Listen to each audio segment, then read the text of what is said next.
दुसऱ्यांकडे बघून आपल्याला प्रत्येक वेळेस वाटत असतं की त्याची लाईफ किती छान चालली आणि आपल्याच लाईफमध्ये प्रॉब्लेम आहे. आता माझ्याकडे बघून कोणाला वाटणार नाही की माझ्याही लाईफमध्ये इतके जास्त प्रॉब्लेम येतात. काय येतात ते मी तुम्हाला सांगू सुद्धा शकत नाही.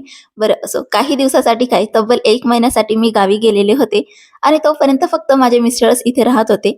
आता ऑब्व्हियसली जी गोष्ट 1 महिन्यापूर्वी तिथं होती, आजही तिथेच आहे. फक्त एवढंच आहे, कपड्यांचा ढिगारा झालेला आहे, धुळींचं डोंगर आहे आणि तिसरं महत्त्वाचं, भांड्यावरती डायरेक्ट फेविकॉल स्टिक केलाय असे चिपचिपे झालेले आहे. बस एवढाच फरक झालेला आहे. नाहीतर बाकीचं सगळं मला जिथलं तिथंच दिसत आहे. हे बघून माझ्या डोक्याचा पारा इतका चढत होता, पण परिणामी मला हातात झाडू घ्यावा लागला आणि ते सफाई करून घ्यावी लागली. कारण की पारा चढून काही होणार सुद्धा नाही. तर दिवसाची सुरुवातीनं सगळ्यात जास्त कमी पसारा जिथं असतो म्हणजे बेडरूम, तिथूनच सुरुवात केलेली होती आणि हळूहळू करत ते किचनपर्यंत आलेलं होतं. किचनचं काम काही माझं शेवटपर्यंत आटपलं नाही. आणि आपली आई किंवा माहेरकडची लोक आपल्याकडे कितीही चांगला मॉल असो किंवा मार्केट असो तरी सुद्धा त्यांच्याकडून ते भरभरून पाठवण्यासाठी काही कमी करणार नाही.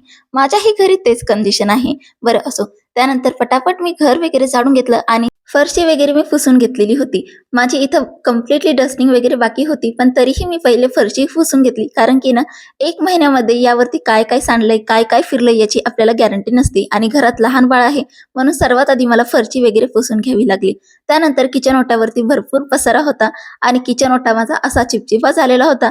या स्प्रेने काही त्याचं काम भागलं नाही, पण ठीक आहे. संध्याकाळी मी याला घासून काढेल हे मात्र नक्की होतं. संध्याकाळी थकवा घालवण्यासाठी गरमागरम एक चहा घेतला आणि याच चहासोबत आजचा मी ब्लॉग इथेच संपवते. भेटूयात अजून एका इंटरेस्टिंग ब्लॉग मध्ये. Bye bye.